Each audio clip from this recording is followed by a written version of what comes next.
भाई जी जनाब, ये डब्बे में क्या लाए हो जी? ये देसी घी वाला साग है, देसी थोमना तड़का ला के तैयार, जी। बिल्कुल तैयार।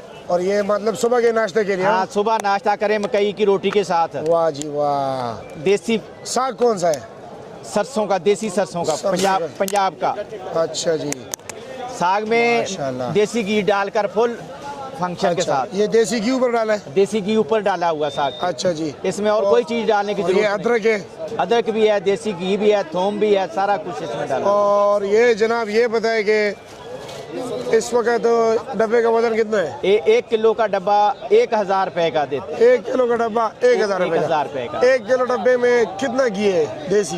देसी घी तकरीबन ये 50 ग्राम के करीब होता है। 50 ग्राम के करीब? ज्यादा ही होगा इससे। अच्छा, तो क्या काफी महंगा नहीं है 1000 रुपया? भाई ये मजा आ जाए तो 1000 रुपया कोई चीज ही नहीं है इसमें। आधा किलो भी है 500 रुपए का। आधा किलो 500 रुपए का है। तो ये क्या रेट है? आधा क्या ये क्या नाम है? शहद हो? शहद छोटी मक्खी वाला शहद 1 पाव 1200 रुपए का। 1 पाव 1200 छोटी रुपया। मक्खी वाला। तो किलो क्या रेट है? किलो बन गया ये 4800 रुपए का। और देसी घी क्या रेट है? देसी घी 3500 रुपए का किलो। 3300 रुपए किलो? हाँ जी, 3500 रुपए का किलो असल देसी घी। गारंटी वाला? Guarantee, full guarantee. नंबर क्या है आपका? 0303 53 70 70 2। ठीक है। 0303 53 70 70 2।